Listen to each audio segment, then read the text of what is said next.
জলপাইয়ের সব ধরনের আচারের মধ্যে চাটনি আচারটা একটু বেশিই মজা। এটা একটু বেশি করেই বানিয়ে নিতে হবে, কারণ চুলার থেকে নামানোর পরে এটা শেষ হয়ে যাবে অনেক দ্রুত। পরিমাণ মতো জলপাই নিয়ে নেবেন, আপনারা আপনাদের পরিমাণ মতো নেবেন। তারপরে পানিটা একটু বুঝে শুনে দিবেন যেন পানি শুকিয়ে যায়। তো আমি পানি দিয়ে এটাকে 10 মিনিট সিদ্ধ করে নিব। 10 মিনিট পরে তো আমার পানিটা শুকিয়ে গেছে। তো এটা গরম অবস্থায় চেষ্টা করবেন চটকিয়ে নেওয়ার জন্য, বা আপনারা চাইলে ঠান্ডা অবস্থায় করতে পারেন। গরম অবস্থায় এটা সুন্দর ম্যাশ হয়ে যায়। একটা গ্লাসের সাহায্যে আমি এরকম ম্যাশ করে নিয়েছি। তারপরে চুলায় প্যানে তেল বসিয়ে দিয়েছি। দিয়ে দিব শুকনো মরিচ, তেজপাতা, রসুনটা দেওয়ার চেষ্টা করবেন, কারণ খেতে এতটা মজা হয়। আমি অল্প পরিমাণে রসুন বাটাও দিয়ে দিয়েছি। তারপরে একটু ভেজে নিয়ে তারপরে এখানে দিয়ে দিব আমি জলপাই ম্যাশ করাগুলো। আপনারা আপনাদের পরিমাণ মতো নিলে তেলটা একটু কমিয়ে বাড়িয়ে নিতে পারেন। তারপরে এখানে দিয়ে দিচ্ছি আমার পরিমাণ মতো চিনি, লবণ। চিনিটা বুঝে শুনেই দিবেন, আপনারা আপনাদের পরিমাণ মতোই দিতে পারেন। তো একটু নেড়ে চেড়ে দিয়ে দিচ্ছি 5 ফোড়ন। এই মশলার ভিডিওটা আমার আরেকটা জলপাইয়ের ভিডিওতে আছে, ওইটা দেখে নেবেন।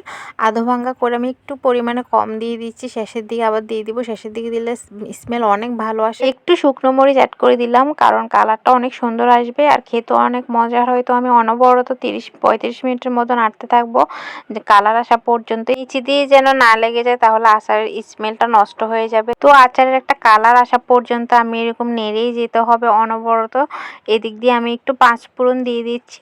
শেষের দিকে একটু 5 ফোড়ন দেওয়ার ট্রাই করবেন, তাহলে খেতে অনেক টেস্ট আসে, ভালো লাগে। তারপরে আমার কালারটা প্রায় চলে আসছে, এই যে দেখতে পারতেছেন। আমার একটু এখানে তেল বেশি হয়ে গেছে, আপনারা একটু তেল কম দিবেন।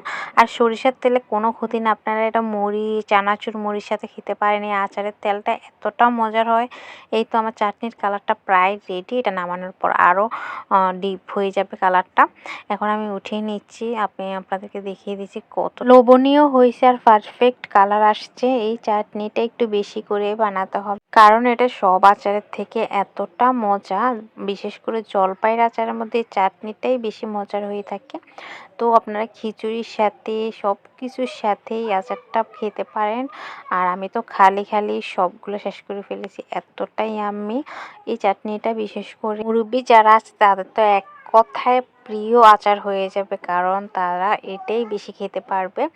তো আমার রেসিপিটা কেমন লেগেছে জানাবেন। আরও নতুন নতুন রেসিপি পেতে আমার পেজের সাথে থাকেন। আর নেক্সট কী রেসিপি পেতে চান কমেন্টস করে অবশ্যই জানাবেন।